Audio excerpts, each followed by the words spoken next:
विचारलं तर आम्ही त्यांना सांगू, आम्ही जे बोलतो ते बरोबरच.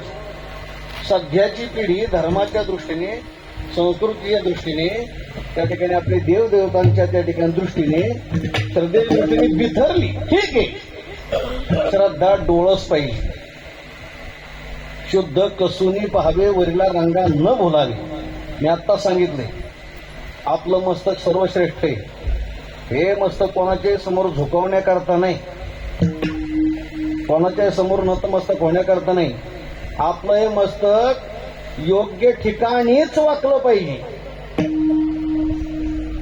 भले त्याच्याकरता 4-6 वर्ष गेले तरी चालतील, 10 वर्ष गेले तरी चालतील परीक्षा करण्याकरता.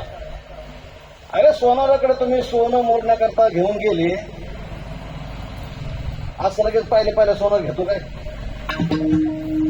जरी त्याच्याकडून खरेदी केलेलं असलं, त्याला ओळख असते बरोबर, पण तरी सुद्धा सोनार घेत असताना कष लावूनच घेणार, कसोटी लावूनच घेणार. त्या पद्धतीने आपण सुद्धा संत म्हणून कोणाच्याही समोर आपला माथा तुकवायचा नाही. हा, जे काय रंजरे गांजरे त्याशी म्हणे आपले मग तोच साधू ओळखावा, देव तेथीच जाणावा. साधू साधू साधू म्हणून कोणाची माळ पाहिली, कोणाचे धोतर नेहरू हे कपडे पाहिले, फेटा पाहिला की साधू म्हणून लागले, हुरळी मेंढी लागली लांडग्याच्या पाठी, म्हणून नाही चालत. विज्ञानिक आहे, विज्ञानाची प्रगती आहे, आम्हाला मान्य, त्याची गरज आहे, आवश्यकता आहे. आणखीन विज्ञानाची प्रगती व्हावी, पण या विज्ञानाच्या सहाय्याने सध्याच्या तरुण बांधवांनी डोळसपणाने, अंधश्रद्धेने नाही, डोळसपणाने, जाणतेपणाने, नाही तर कोणीतरी आपलं मस्तक भडकवतं, कोणीतरी आपलं मस्तक पेटवतं, मग आपण पेटत मग उड्या मारायच्या नाही.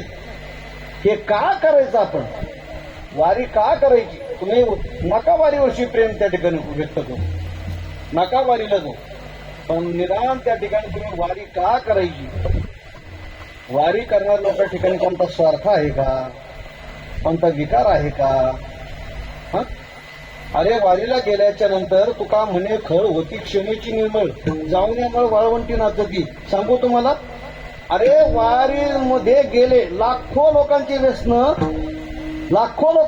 सुटतात वारीमधून, लाखो लोकांची. वर तोंड करून त्याचा सत्ता कशाला? त्यानं त्यावर ते पंक्ती दिसतात. बघा, हे कीर्तन ऐकले ना तर अनेकांची व्यसन सुटतात, अनेकांची सत्प्रवृत्ती, जे दुष्टाचरण, वाईटाचरण,